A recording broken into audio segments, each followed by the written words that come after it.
Buenos días, Valencia. Buenos días, vida cristiana. Felicidades por 9 maravillosos años.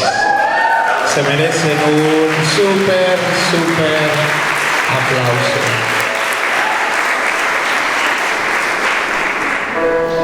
Llevamos ya 4 días intensos y muchos de ustedes han hecho mucho trabajo, se han desvelado por nuestra culpa y han tenido que madrugar por nuestra culpa.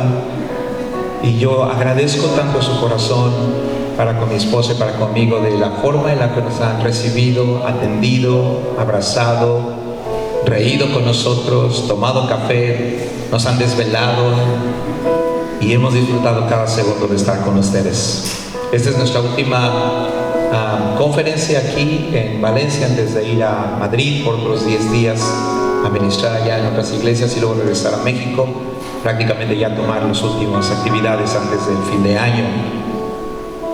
Y creo que es un año especial.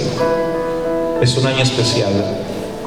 No tomas en balde ni de balde, no tomas en poco lo que Dios hace en un lugar. Cuando has crecido en el mundo cristiano mirando lo que Dios hace, ver lo que Dios está haciendo con ustedes no es poca cosa. Dios de verdad es escogido para algo grande y de verdad lo ha hecho. Y me gustaría tomar solo un momento para darle las gracias a Juanjo y Anita por recibirnos en su casa y por hacernos parte de su familia. Juanjo, cada vez que te observo pienso, si hubiera 10 Juanjos, voltearían un país de cabeza. Y si ese Juanjo tuviera 10 tríos Calaveras, no quedaría nada de esa nación. Me gusta.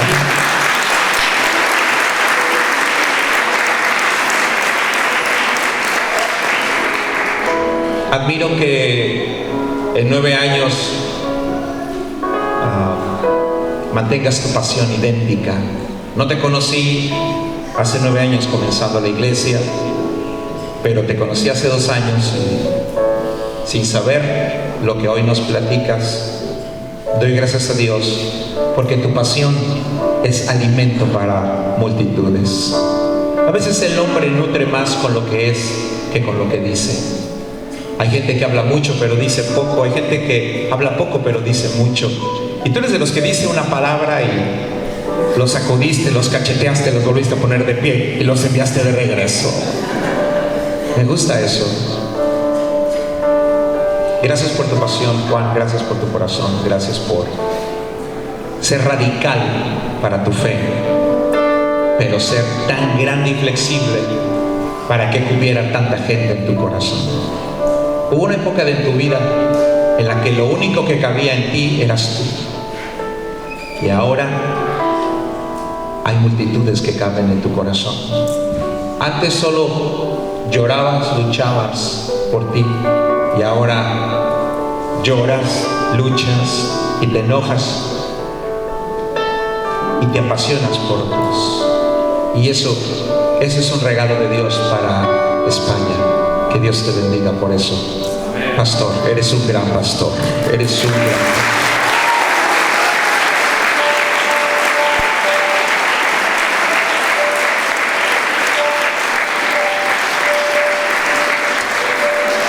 Y Anita, como siempre te he dicho de cariño, flaca, como siempre te he dicho de cariño para bendecirte.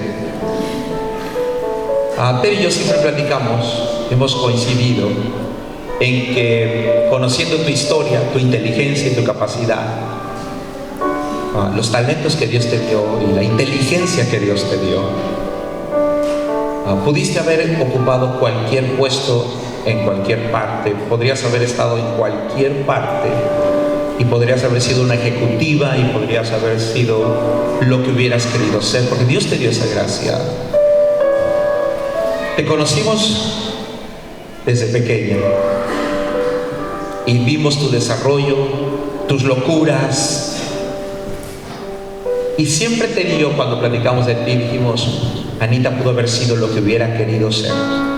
Y decidiste ser lo mejor, una sierva de Dios. Pienso mientras estaba mirándote ayer en la plataforma, hoy, estos días, mientras platicamos, en que de toda nuestra generación, creo que tú y yo somos los únicos pastores que quedan. Y fue una generación grande. Y te mantuviste fiel. Y también pudiste haber dicho no. Y también pudiste haber dicho mejor otra cosa. Pero escogiste la mejor parte. Y Dios te ha recompensado con un marido como Juanjo.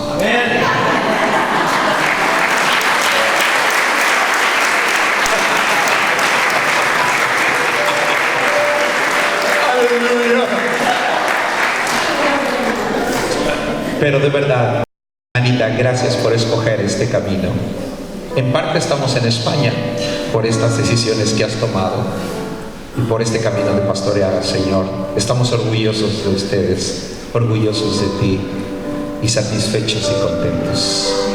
Y creo que mucha gente que nos conoce de muchos años en México y en otras partes dirá, mira, aguantaron y están sirviendo al Señor. Ustedes tienen grandes pastores, de verdad. ¿Por qué no nos ponemos de pie y con una ofrenda de palmas al Señor damos gracias por los siervos de Dios que vienen?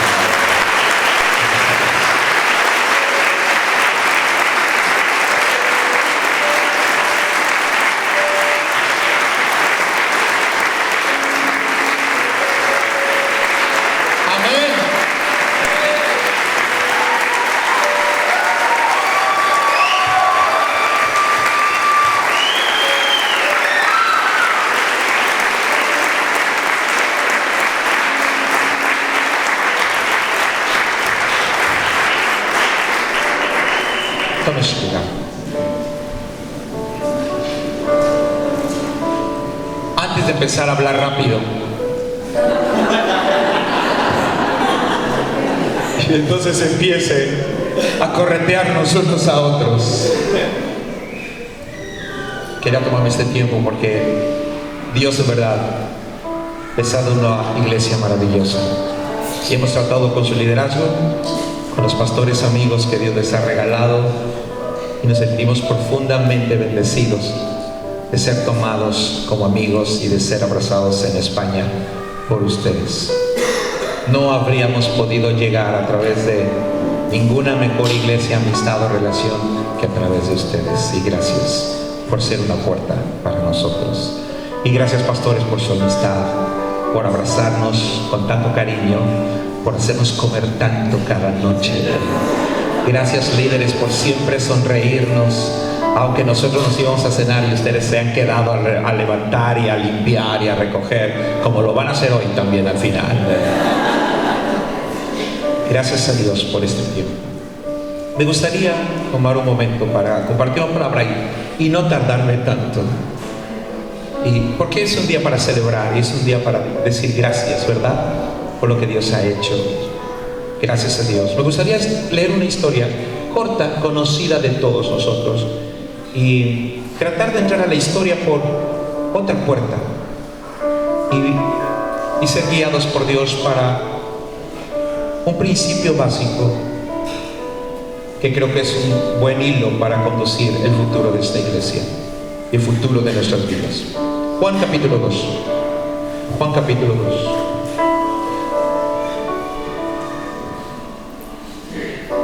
¿Están contentos? 9 años. ¿Cuántos están aquí desde hace 9 años? Levanten la mano. Muy bien. 8, 7, 6, 5, 4, 3, 2, 1. Aleluya. 0. Muy bien. Significa que Dios ha ido añadiendo cada año a esta historia personas preciosas y valiosas, ¿verdad? ¿Cuántos dan gracias a Dios por la persona que está a su lado? Juan capítulo 2. Al tercer día se hicieron unas bodas en Caná de Galilea, y estaba allí la madre de Jesús, y fueron también invitados a las bodas Jesús y sus discípulos. Y faltando el vino, la madre de Jesús les dijo: no tienen vino. Jesús le dijo: ¿qué tienes conmigo, mujer? Aún no ha venido mi hora. Su madre dijo a los que servían: haced todo lo que os dijere. Y estaban allí 6 tinajas de piedra para agua, conforme al rito de la purificación de los judíos, en cada una de las cuales cabían 2 o 3 cántaros. Jesús les dijo: llenad estas tinajas de agua. Y las llenaron hasta arriba. Entonces les dijo: sacad ahora y llevadlo al maestresala. Y se lo llevaron. Cuando el maestresala, o el que probaba el vino, y que en realidad era un planificador de bodas, se hacía cargo de básicamente la planificación general de una boda, y se lo llevaron. Cuando el maestresala probó el agua hecha vino sin saber el de dónde era, aunque lo sabían los sirvientes que habían sacado el agua, llamó al esposo y le dijo: todo hombre sirve primero el buen vino, y cuando ya han bebido mucho, entonces el inferior. Mas tú has reservado el buen vino hasta ahora. Alguien diga: es para hoy. Este principio de señales hizo Jesús en Caná de Galilea y manifestó su gloria, y sus discípulos creyeron en él. La última frase fue la frase que comenzó a romper un poco mi pensamiento tradicional religioso de esta historia. Porque este es el primer milagro público en la vida de Jesús. Solo hay un milagro privado anterior: aquella pesca milagrosa con Pedro en la barca, ¿recuerdan? Fuera de ese milagro no ha habido ningún otro, y han pasado semanas. Y los que ahora ya son discípulos de Jesús han venido invitados con él a la boda. Y Jesús va a llevar a cabo su primer milagro público y va a manifestar su gloria por primera vez en ese lugar. Pero la Biblia dice: y los discípulos creyeron. Entonces me puse a pensar que los discípulos le seguían pero no creían. Dice la Biblia: y los discípulos creyeron en él. Oremos un momento. Padre, gracias por 9 años y por dejarnos celebrar y dejarnos llegar hasta este día, esta jornada. Y hoy, Señor, que esta palabra nos deje un agradable sabor, y que este vino sea el mejor para este día, en el nombre de Jesús. Ore conmigo: Señor Jesús, dame un oído para oír, un corazón para percibir y un espíritu para discernir. Amén.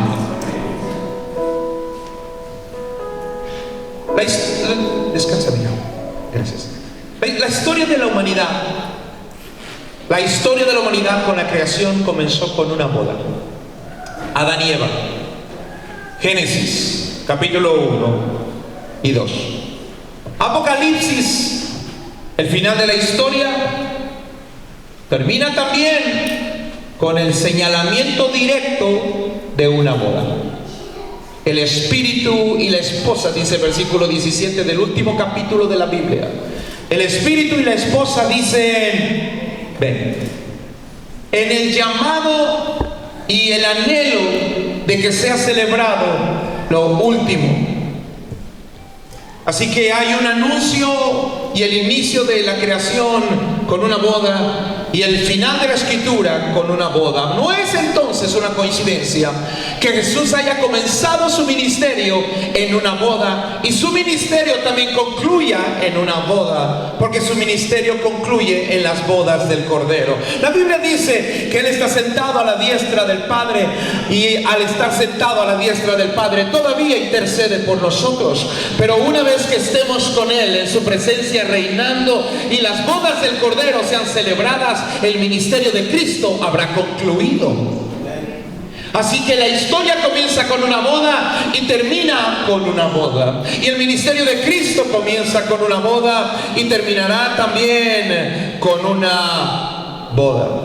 Lo curioso para introducir este mensaje es, uno, habiendo comprendido esta parte, Dios escogió que fuera una boda, porque una boda es algo de lo más común en el mundo. Es fácil para todos entender lo que una boda es por la cantidad de veces que lo vemos suceder y la cantidad de veces que hemos estado en una boda. Estamos acostumbrados a algo de esta naturaleza. Y es importante tomar en consideración algo particular de esta boda de manera introductoria. No aparece el nombre de los chicos que se casan. En una boda lo más importante tiende a ser el nombre de los novios. ¿Y quiénes son los que se casan? Pero en esta historia parece que el nombre es omitido de manera intencional. Y es omitido, lo sabemos, para empezar debe de haber sido por dos razones básicas. La primera de ellas debe de ser porque las personas que se están casando no son personas con altos recursos económicos. No son personas con un apellido o una alcurnia en particular. Y no son personas cuyo trascendencia o poder económico o posición política o cargo, no lo sabemos, pero no hay en ellos ningún tipo de señalización con respecto a ninguna de estas esferas que hacen que alguien sea nombrado en el lugar. Lo sabemos porque en otras ocasiones cuando Jesucristo está hablando acerca de otras personas, la Biblia dice que Jesús se presentó, por ejemplo, con el principal de la sinagoga, o que Jesús se presentó con alguien que tenía un alto puesto en el ejército romano. Pero cuando se habla de esta boda, y es interesante que cuando se está hablando del primer milagro público de Cristo y el primer lugar en el planeta Tierra que va a ver la gloria de Dios, Dios ha decidido omitir el nombre. Es posible que haya sido la boda de dos muchachos cualquiera del pueblo, dos chicos como cualquier persona que se hubiera casado, sin una historia grande, sin un trasfondo grande, sin un título grande, sin una gran economía, solo para que entendiéramos que Dios tiende a escoger cosas comunes que el mundo ve como pequeñas para convertirlas en cosas trascendentales y gloriosas. Era importante que el nombre de ellos no fuera mencionado. Tan es así que de los 4 evangelios solo uno menciona boda. Ni Mateo, ni Marcos, ni Lucas decidieron incluir la historia de esta boda en los evangelios. Es porque quizá fue la boda de dos chicos que no tenían muchos recursos económicos, y lo sabemos porque se les acabó. Lo cual me lleva a mi tercer punto. He comenzado diciendo que la historia comienza con una boda y termina con una boda solo para que la armonía de Cristo sea correcta. Y he seguido diciendo que Dios se place y se complace en a veces no mencionar el nombre de la persona que va a utilizar para que entendiéramos algo vital en el ministerio. No porque tu nombre no sea mencionado significa que tu historia no sea importante. Voy a decirlo de nuevo. No porque tu nombre no haya sido mencionado significa que tu historia no es importante. Voy a decirlo una vez más. No porque tu nombre no haya sido mencionado significa que tu historia no es importante en España. No porque el nombre de la iglesia no sea muy mencionado, no porque tu nombre en la iglesia no sea mencionado, jamás caigas en la trampa de sentirte mal porque no se mencionó tu nombre, porque en el cielo lo que importa no es tu nombre, sino su nombre, pero al cielo sí le importa tu historia.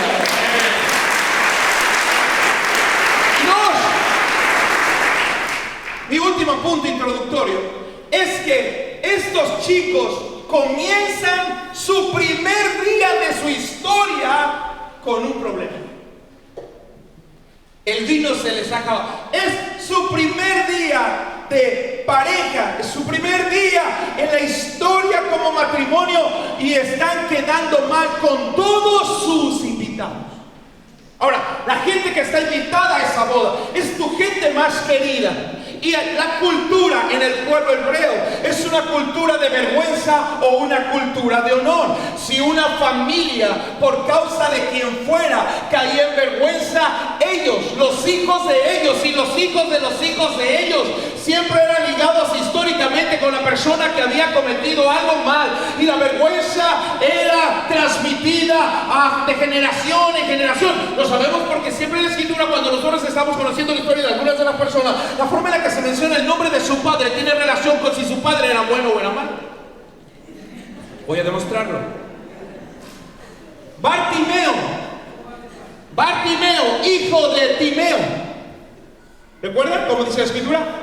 Y había un hombre ciego, Bartimeo, hijo de Timeo. La palabra Timeo es una palabra particular porque significa manchado o contaminado. Significa que el nombre de su padre cargaba sobre su historia una vergüenza. No sabemos qué hizo su padre, solo sabemos que su padre no tenía buena fama en el pueblo, y Bartimeo tenía que cargar. Cada vez que decían Bartimeo, decían, es el hijo de ese cuate del pueblo.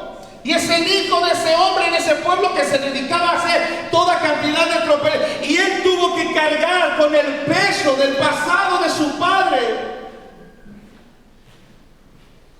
Así que estos chicos están dando su primer paso matrimonial con un problema que les puede acarrear vergüenza, porque de ahí en adelante, por el resto de su vida, cada vez que se mencionara el nombre de esta pareja, dirían, fue aquella boda donde no les alcanzó ni para.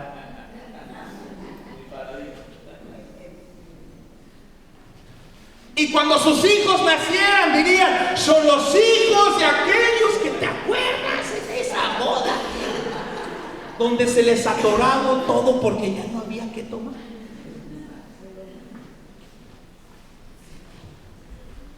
Eso es lo que creo. Que Dios se complace en escoger historias que no empezaron bien para demostrar que esas historias pueden terminar bien. Voy a decirlo una vez más. No porque tu historia haya comenzado mal significa que tu vida va a terminar mal. Dije, no porque tu historia comenzó con tropiezos. Y no todos comenzamos las historias en nubes de algodón. No todos comenzamos las historias en nuestra vida e introdujimos nuestros pasos en la vida y nuestra independencia en la vida con los mejores elementos. Ellos están dando sus primeros pasos en medio de algo que va a ser vergonzoso el resto de su vida. Pero era solo para que entendiéramos algo, que Dios no escoge gente perfecta, sino que Dios escoge personas que empezamos nuestras historias con fracasos, con caídas, con adicciones, pero no porque tu vida empezó mal significa que no termine con el primer milagro y la gloria de Dios sobre tu vida.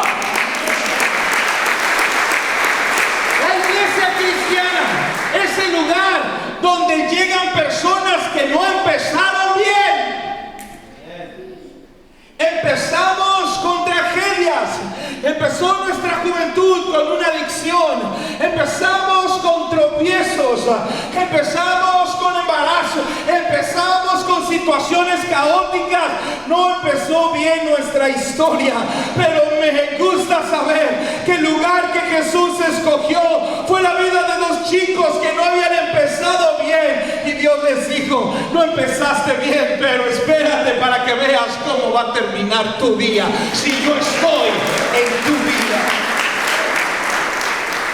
Y eso solo me hace pensar que ninguno de nosotros debemos de sentirnos menos que otros, porque es posible que tu historia y tu vida no comenzó como querías, pero hermanos amados, no porque el 2019 empezó no como querías significa que no va a terminar mejor de lo que pensaba.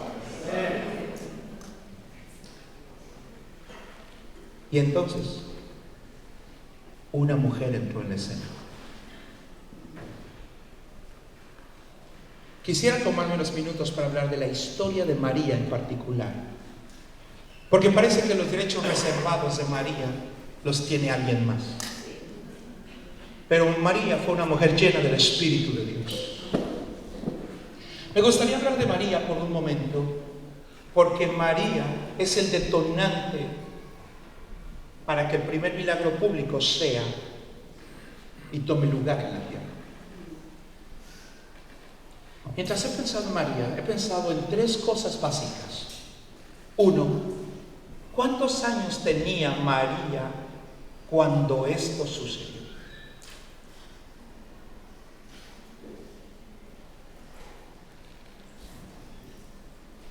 María quedó embarazada por el Espíritu Santo aproximadamente cuando tenía 14 o 15 años de edad.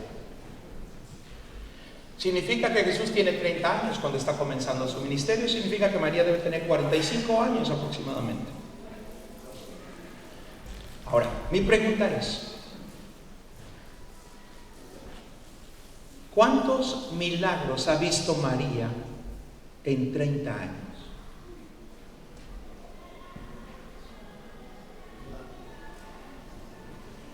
María es el ser humano que más ha convivido con Jesús. No hay otro ser humano en el planeta Tierra que haya convivido con Cristo más tiempo. ¿Estamos? Es su mamá. Y ha convivido con Jesús todos los días. Ahora pienso, ¿cuántos milagros ha visto María en 30 años? Bueno, para los que acaban de llegar a la predicación, fíjase un momento que este es su primer milagro público y que su primer milagro privado fue la pesca milagrosa con Pedro. Así que vuelvo a preguntar, ¿cuántos milagros ha visto María en 30 años?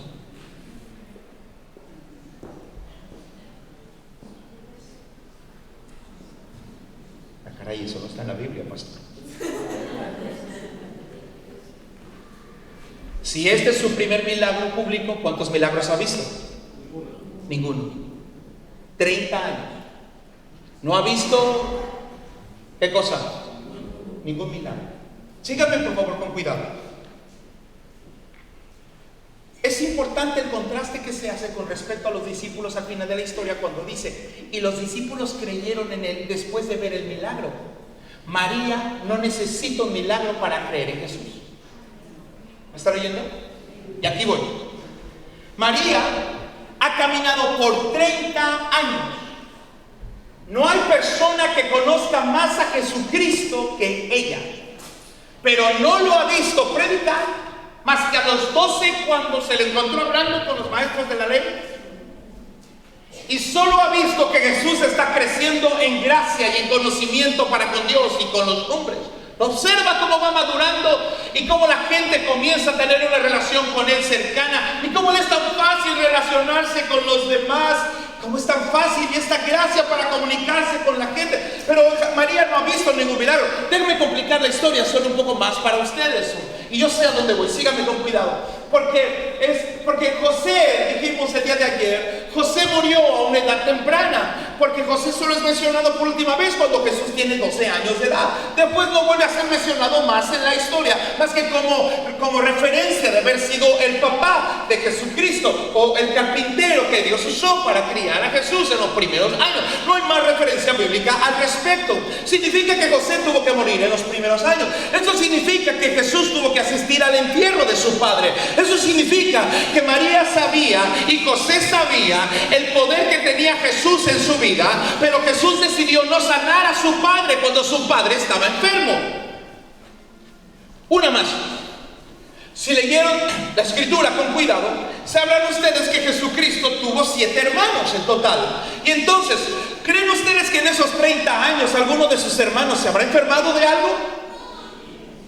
Por supuesto. ¿Lo sanó Jesús? No. Una más. ¿María habrá enfermado de algo en 30 años? ¿Una gripa? ¿Una tos? Tuvo que haberse enfermado. ¿Lo sanó Jesús? No. 30 años. Alguien diga 30 años. Otra vez. Lo más fuerte que pueda. Lo único que María tiene sobre su vida, lo único que María tiene es un día, un ángel que ha entrado en su casa y ha hablado con ella. Y ella sabe que está hablando con un ángel por la forma en la que el ángel está hablando y las palabras que le está diciendo. María tiene una sola palabra, una sola palabra. En 30 años solo vio un ángel una vez, agarró una palabra y por 30 años sin ver ningún milagro caminó fiel, sabiendo que el hijo que caminaba junto a él era el Hijo de Dios. Aleluya. En realidad, hay una predicación de María en la Biblia, una sola predicación. A María se le dejó predicar una sola vez. Y toda su predicación se reduce a una pequeña frase: no tiene, dígalo todos juntos por favor, lo más fuerte que pueda. Esa es la única frase que sale de la boca de María. Es su única predicación. Así que me voy a permitir, si me lo permiten, en los siguientes minutos explicar la predicación de María. Porque María en realidad no solo está predicando, pero está educando a toda una generación representada en la figura de Jesucristo. Jesucristo es 15 años menor que ella de edad. Así que es la siguiente generación. María ha estado cuidando de Jesús y ahora le dice a la siguiente generación: no tienen vino. Voy a llegar ahí en su momento, pero primero quiero decirles algo. Lo que realmente nos da autoridad en la Biblia no va a ser, aunque van a suceder, la cantidad de milagros que pasen, sino que lo que va a pasar es que la autoridad que vida cristiana tenga es que pudieron tomar una palabra y se agarraron de ella. Y María se tomó de una palabra y por 30 años no vio un solo milagro. Pero cuando conoces a Jesús, te das cuenta que la palabra es todo lo que necesitas para caminar en la tierra. No significa que no vayas a ver milagros, porque cuando el primer milagro público sucedió, ¿me están oyendo? Cuando el primer milagro público sucedió por 3 años seguidos y luego por docenas de años, los milagros siguieron pasando. Eso significa que una vez que comiencen a pasar los primeros milagros públicos en vida cristiana, por años van a seguir sucediendo, uno tras otro, tras otro, tras otro. Y ahora lo que tenemos es una voz autorizada para poder educar a una generación. Para empezar, los discípulos apenas creen en Él, y creen en Él por el milagro, dice Juan. Uno de ellos dice: y sus discípulos, como queriendo decir, ellos, yo no. Pero Juan es parte de estos que aún le ha costado trabajo creer, porque ellos en semanas no han conocido a Jesús como María ha conocido a Jesús. ¿Están aquí? Es importante entender esto, porque podemos levantar una generación que conozca a la iglesia pero no conozca a Jesús. ¿Están oyendo? Ellos han sido educados en sinagogas, han sido formados en sinagogas, ellos han asistido con regularidad a la sinagoga en el día de reposo porque son judíos. Pero hay gente que ha ido a la iglesia mucho tiempo pero no conoce a Jesús. Lo que le da autoridad a María para poder hablar a la siguiente generación con una pequeña predicación de 3 palabras es que María demostró que es posible que camines por esta tierra sin ver un solo milagro en tu vida, pero si la palabra de Dios te fue revelada y la crees, con eso debería ser más que suficiente para que llegues a tu meta y cumplas tu propósito en la tierra. Y ahora María le han dado el púlpito por un momento.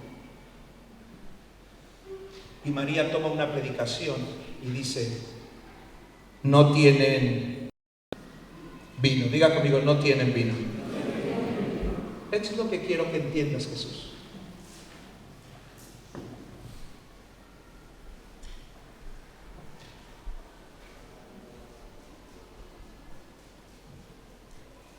¿Ves las luces?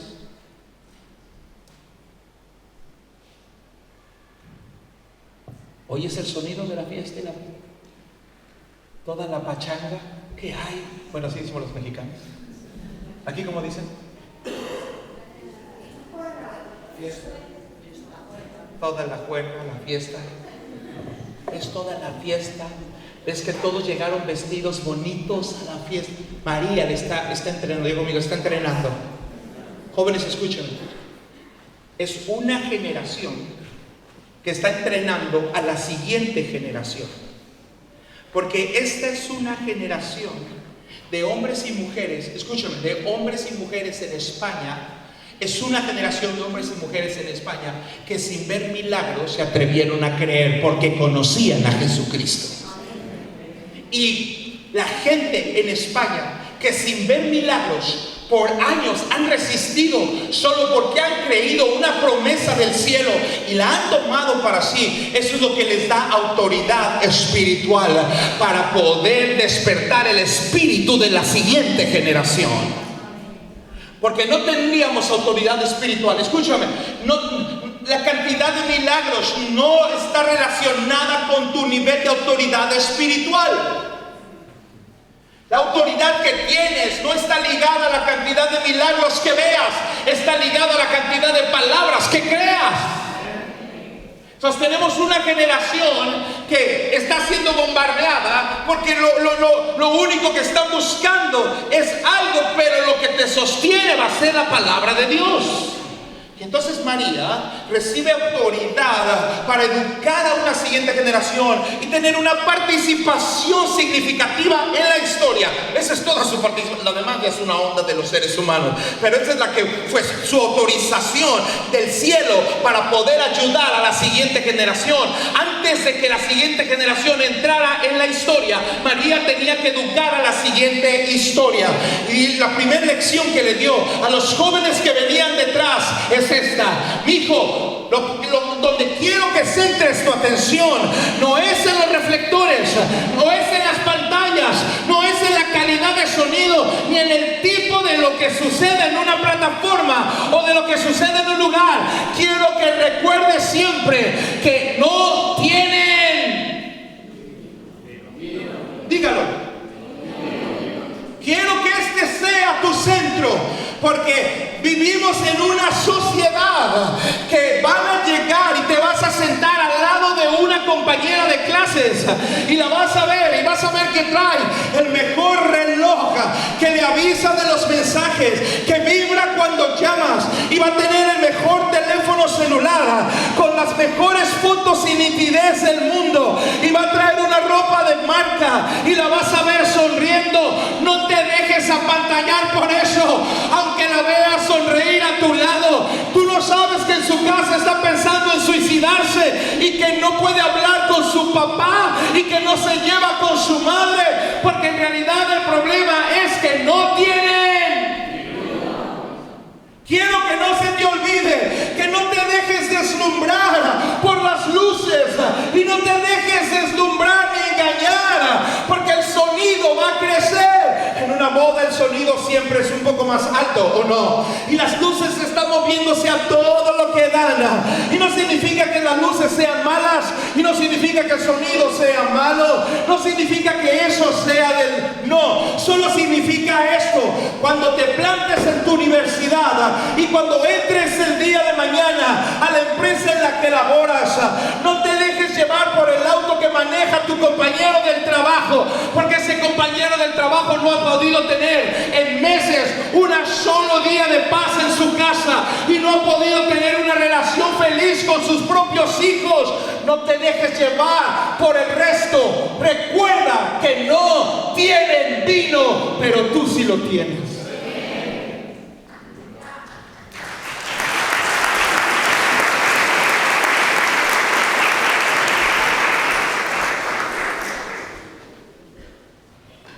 Solo quiero que recuerdes algo: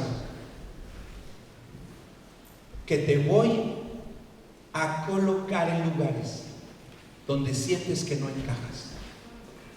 ¿Han estado ahí? Levante la mano si se han sentido en un lugar así. ¿Qué estoy haciendo? ¿Me están oyendo?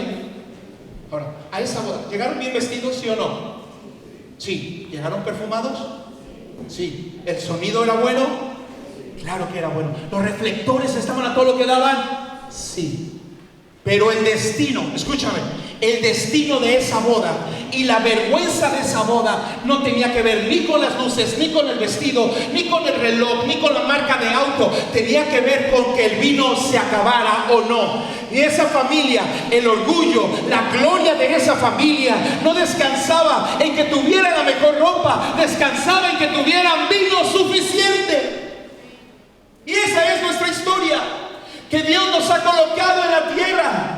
Pero es una generación y estamos viviendo en un lugar donde el diablo está subiéndole al volumen y está poniendo las luces a todo lo que da. Y inclusive, aún dentro del mundo cristiano, lo tengo que mencionar solamente porque debemos ser saludables en ello.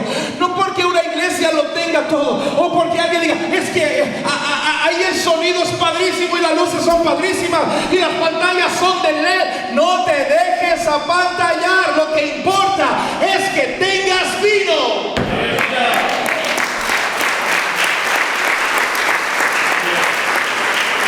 No, pero es que vete a mi iglesia porque ahí las pantallas son gigantes. Estamos educando mal a la siguiente generación y hemos educado bien a la siguiente generación. Voy a decirles esto, padres. Algunos de ustedes, papás, quizá jamás han visto un milagro, pero sus hijos han visto el milagro más grande de todos, que te han visto, que sin ver un milagro te has mantenido firme, agarrado de una palabra que recibiste y que cuando la creíste en contradicción con todo lo que te rodeaba, la seguiste fielmente y estás aquí el día de hoy. Y eso es un milagro. María no ha visto ningún milagro en toda su vida. Y es su turno de dejarle paso a la siguiente generación. Es el turno de la siguiente generación de comenzar a tomar su lugar en la historia. Pero ahora primero tiene que educarles. Número 2, la primera es: no te dejes apantallar, no te dejes deslumbrar. Dile a la persona que está a tu lado, no te dejes deslumbrar. Porque ellos, ¿qué cosa? ¿No tienen qué? ¿No tienen qué? ¿No tienen qué? Los vas a ver entrar a tu salón de clases. Y entonces vas a pensar, ¿qué estoy haciendo aquí? ¿Yo qué hago aquí? No uso la ropa de marca como ellos. ¿Han estado un momento en su vida en el que están en un lugar que parece que no encajan? Levante la mano. Y luego, si somos inmigrantes, ¿yo qué estoy haciendo aquí? Voy a decir la siguiente cosa, que la expresión no tiene vino está enseñando a la siguiente generación. Cuando sientes que estás en un lugar que no encajas y en un lugar donde dices, ¿por qué Dios me ha dado la gracia de estar en esta oficina con estas personas hablando? ¿Y por qué Dios me ha colocado en este lugar? ¿Y por qué Dios me dio esta beca? ¿Y por qué Dios me abrió la puerta de esta universidad? ¿Y por qué Dios me dio el trabajo en esta empresa? Y ahora te ves sentado frente a personas que están perfectamente trajeadas y tú dices, esta es la única corbata que yo tengo. Y luego piensas y dices, ¿qué estoy haciendo en este lugar? Lo que pasa es que Dios te puso en un lugar porque Jesús tenía que ser invitado a un lugar, porque en ese lugar no iban a tener vino y necesitaban a alguien que lo tuviera, y te escogieron a ti. Tú llegaste a tu salón de clase y todos tus compañeros de clase dicen, vámonos en cotorreo y vámonos en juega y vámonos, y tú los tratas y son tus amigos y los amas, pero sientes que no encajas. Sientes que no encajas y dices, yo no pertenezco aquí. Es cierto, tú estás ahí, no porque tú no pertenezcas a ese lugar, sino porque ese lugar te va a pertenecer a ti. Y les voy a decir por qué. Te puse en ese salón de clases y te rodeé de esa cantidad de alumnos, compañeros y compañeras, no porque ellos tuvieran lo que tú necesitabas, sino porque tú tienes lo que ellos necesitan. Ellos no tienen.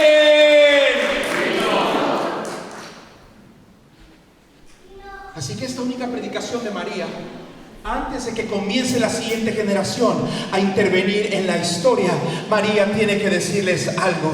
Quiero que estés bien seguro cuando Dios te haga saltar a la historia y cuando Dios te permita comenzar tu caminar en la tierra. Y antes de que empieces a ser conocido en tu universidad, no vas a ser conocido por tus calificaciones, debes ser conocido porque tienes algo dentro que nadie tiene allá. Porque ellos no tienen, y por eso tú recibiste una invitación para ese lugar. ¿Cuántos han recibido invitaciones que no pensaron que recibirían? Levante la mano. Que dijeron, ¿por qué me invitaron a trabajar aquí? ¿Por qué estos cuates me invitaron a platicar? ¿Por qué me invitaron a beber? ¿Por qué me invitaron a...? Tú llegas y dices, wow, esta es la onda, mira, todos estos chicos se la están pasando. No se te olvide que ellos no... Y por eso fuiste invitado a esa fiesta. Ya conmigo, no tienen vino. Ya casi termino la mitad de mi predicación.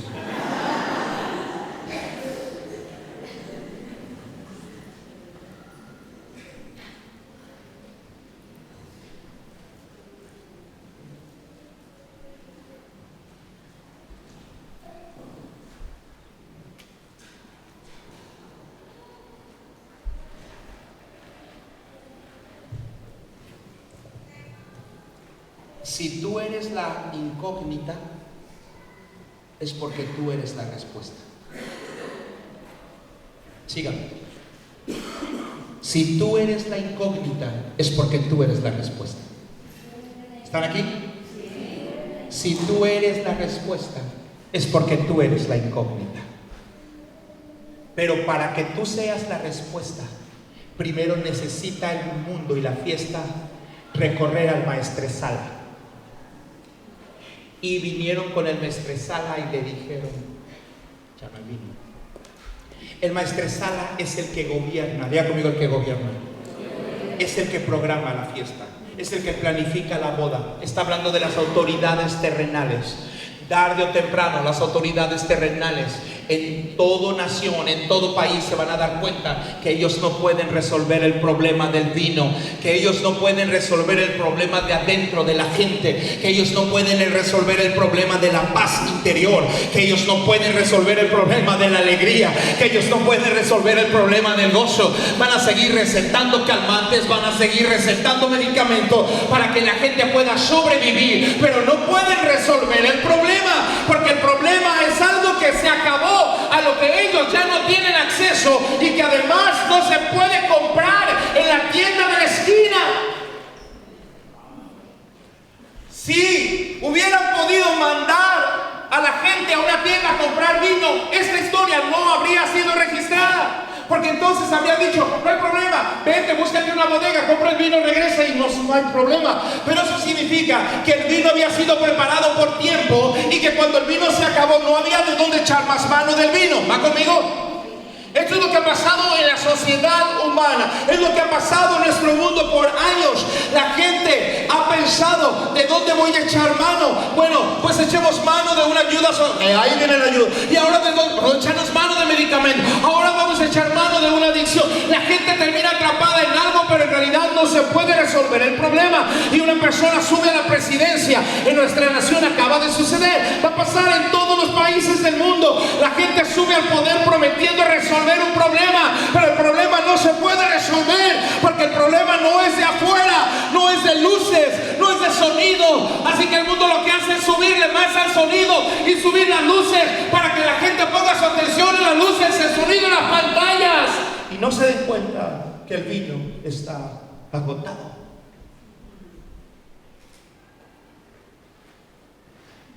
Hasta que te des cuenta, vida cristiana, tú eres la respuesta.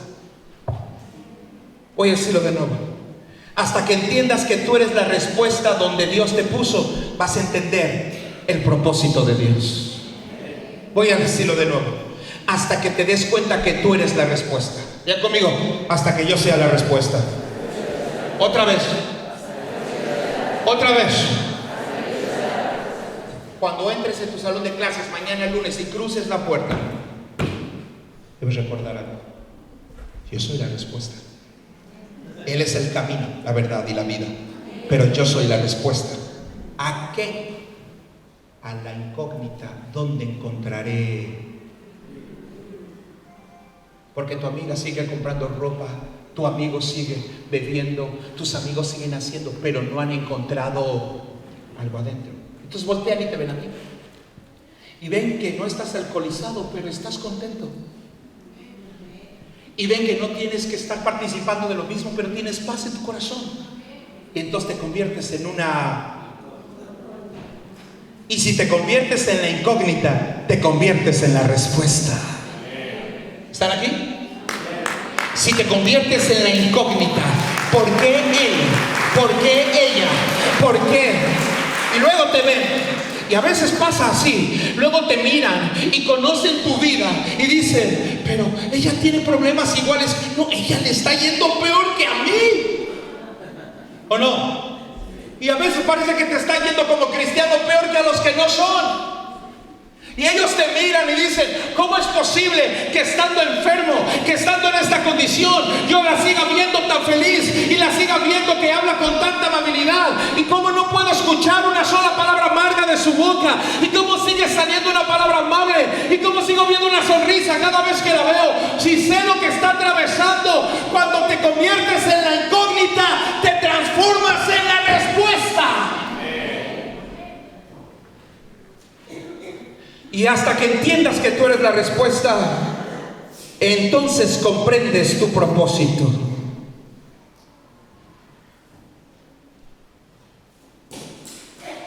Ya no hay más tiempo. No hay tiempo para hacer más vino. El maestro Sala dice, me imagino yendo con los novios. ¿Qué creen? Su lana se acabó. Todo lo que me dieron para comprar vino ya los gastamos, ya no hay más. Y todavía falta tiempo, pues eran bodas que duraban 7 días. No sabemos en qué día iba la cosa, pero ya se les había acabado el vino. Y entonces ellos empezaron a preocuparse, ¿qué va a hacer? ¿Qué va a pasar con nosotros? ¿Qué van a decir de nosotros? Y María es una generación que ha creído la palabra de Dios, que le dice a la siguiente generación, es tu turno de resolver el problema. Y aquí voy a mi última parte. Permíteme hablar por un momento a los jóvenes que me están escuchando y a la gente que ha venido a conocer de Cristo en esta etapa nueva de la congregación en los últimos 4, 5, 6 años de la iglesia. El vino, el buen vino, toma tiempo.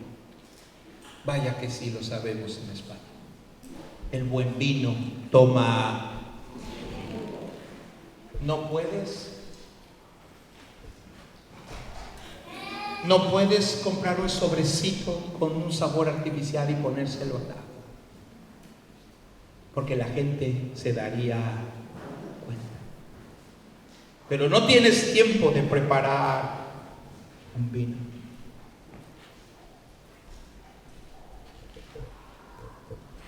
El vino se acaba y algunos empezaron a irse de la fiesta. Y algunos empezaron a salirse diciendo, ya no hay vino, vámonos. Porque hay gente que no supo esperar pensando algo. En vida cristiana ya no va a haber nada mejor que ver y no saben que el mejor vino apenas está por llegar. Y entonces, jóvenes, déjenme decirles algo. Jóvenes que me están oyendo.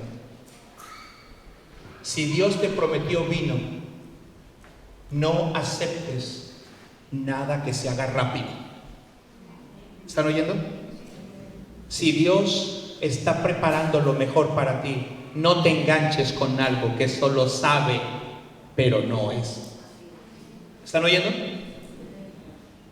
Porque va a ser fácil. El diablo va a ponerte sobrecitos que dicen, esto sabe idéntico, pero no es. Espera, porque el mejor vino está siendo preparado para ti. No sé, pero sé que alguien tiene que escuchar esta palabra en este día.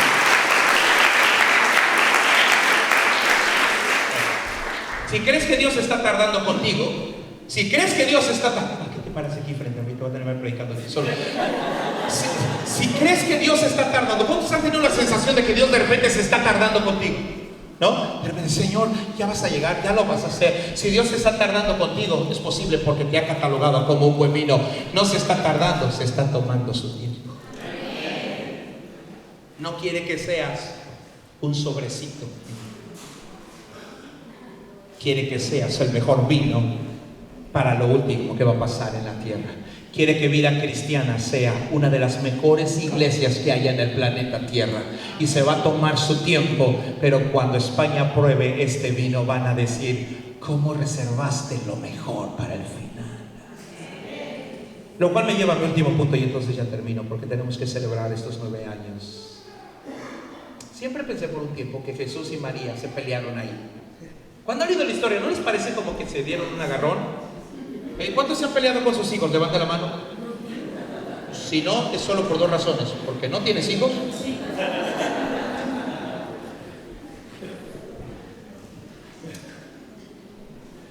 Entonces María le dice, no tienen vino. Eso es lo que quiero que entiendas.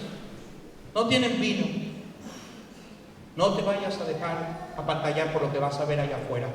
No tienen vino. No se te olvide. Este es todo mi mensaje para ti. Fue su última predicación y su única predicación de María. Para sanar y soportar y construir el corazón de la siguiente generación.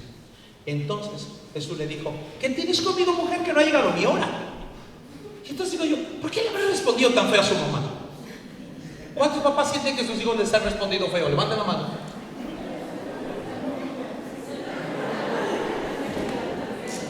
Entonces yo pensé, dije, esto me suena como que María y Jesús se dieron su llegue. Pero lo entendí tiempo después. Lo entendí con mi padre. Lo entendí con mi padre y con una situación que vivimos en casa hace un año, más o menos, algo así. Algo que me hizo pensar en algo en particular. Jesús le dijo, no ha llegado mi hora. Pero, aún así, hizo un milagro. Cambió de opinión. Algo pasó. Esto es lo que creo que sucedió. Mi padre tiene problemas respiratorios, así que le tuvimos que comprar una máquina. En aquel tiempo su salud era precaria y entonces lo llevamos a comprar una máquina en una de las empresas en México que hacen los mejores equipos de este tipo. Entonces llegamos, mi padre no podía estar fuera de casa por mucho tiempo, obviamente el tema del oxígeno tiene que estar conectado y todas estas situaciones. Entonces fuimos a comprar la máquina, la que puede extraer el dióxido de carbono y puede inyectar el oxígeno en su cuerpo para que pueda dormir bien y su cerebro trabajar mejor, etcétera, etcétera. Llegamos a la tienda y nos sentamos. Estaba sentado mi padre, mi madre, estaba yo sentado esperando, estaba ahí el mostrador. Yo me acerqué y dice, señorita, vengo a ver las máquinas. Sí, ¿cómo no? Con mucho gusto. Yo me senté esperando que una persona nos atendiera, pero pasó el tiempo y nadie nos atendía. Y nadie nos atendía, y nadie nos atendía, y nadie nos atendía. Entonces me paré como un buen cristiano y traté de mostrar mi enojo cristianamente hablando, ¿no? Y entonces, señorita, estaba la señorita muy contenta en la computadora, escribe y escribe y escribe. Y le digo a la señorita, ¿cree que hay alguien que nos pueda atender? ¿Habrá alguien que nos atienda? ¿Aquí atienden a los seres humanos? Bueno, eso ya no lo dije, pero lo pensé. Y entonces, la señorita sin cambiar, sin moverse, solamente sigue escribiendo. Y me dijo, ¿ya tomó su turno?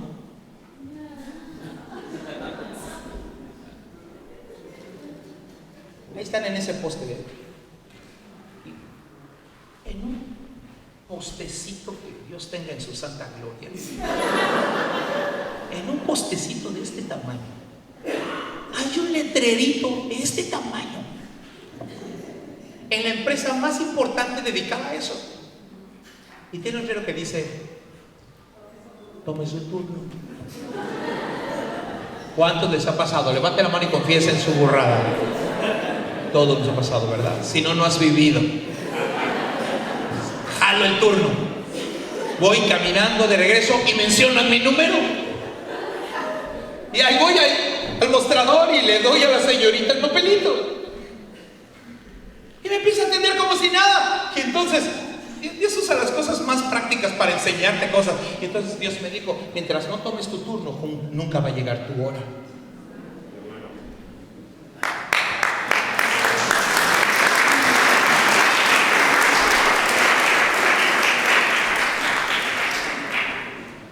María le dijo a Jesús, esta crisis que está viviendo esta boda y esta familia, yo no la puedo resolver.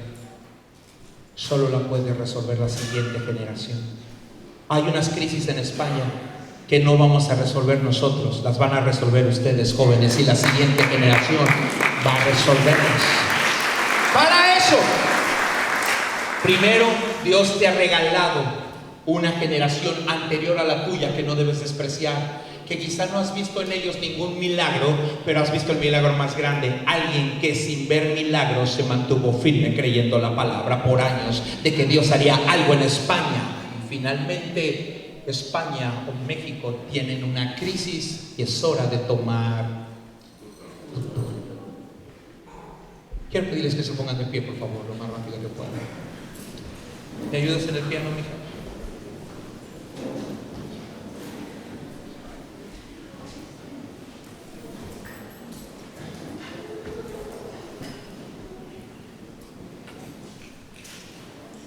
Y entonces María voltea con los siervos y le dice a los siervos: haced todo lo que os dijere.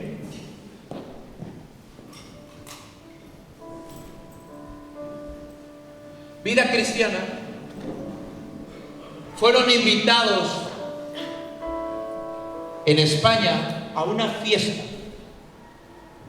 No es la fiesta de aniversario de su iglesia.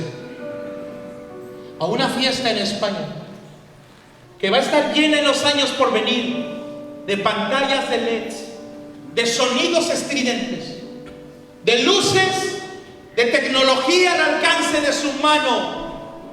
Pero vamos a fracasar o a tener éxito si entendemos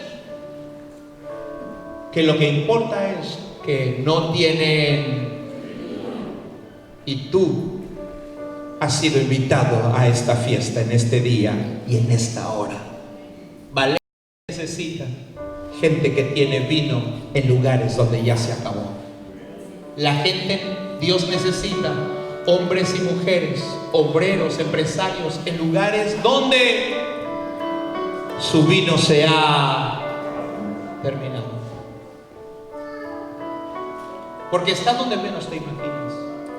Estaba dando una conferencia para un empresario muy famoso en México,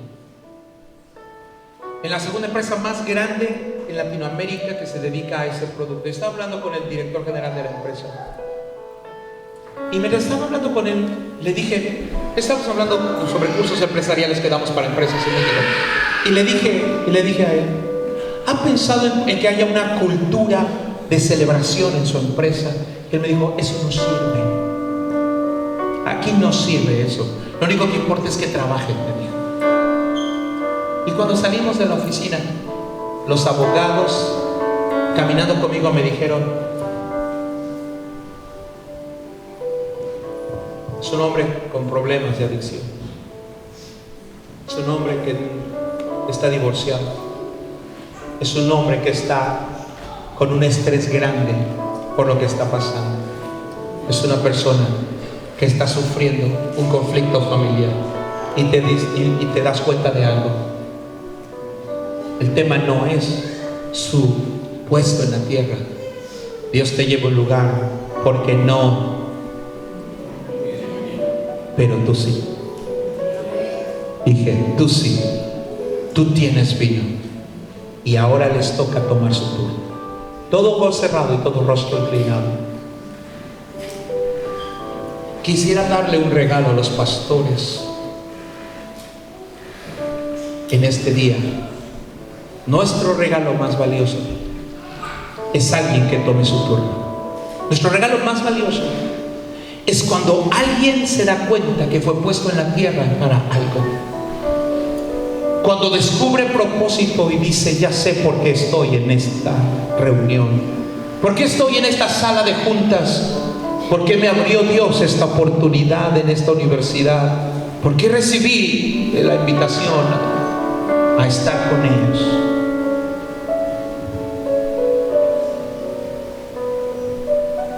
Es porque tienes algo que ellos necesitan.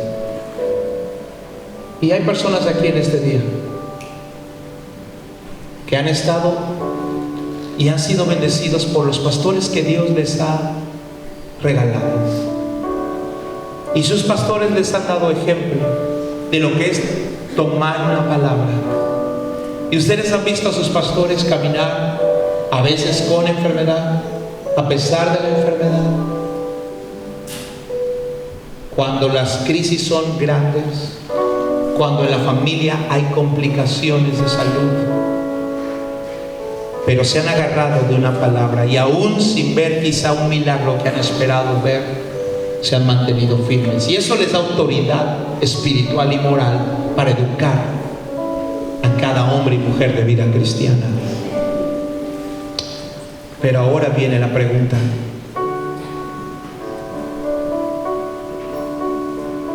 ¿te gustaría ayudar? Puedes estar en esta iglesia, pero es tiempo de servir. Es tiempo de que comiences a hacer algo.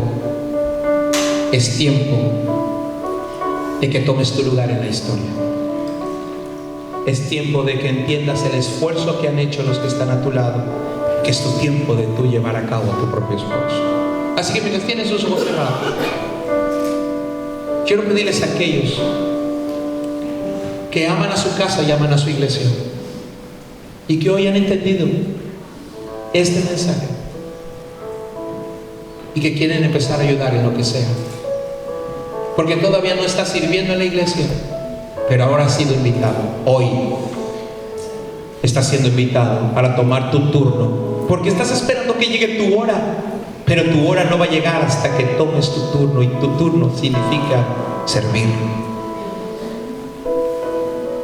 Y si tienes tiempo en la iglesia, y esta es la primera vez, este no es un llamado a salvación, es un llamado a servir, a tomar tu turno, como Jesús tuvo que tomar el suyo un día. Si tú eres esa persona, levanta tu mano donde sea que estés, lo más rápido que puedas. Déjame verte. Levante bien la mano, que yo pueda verlos bien.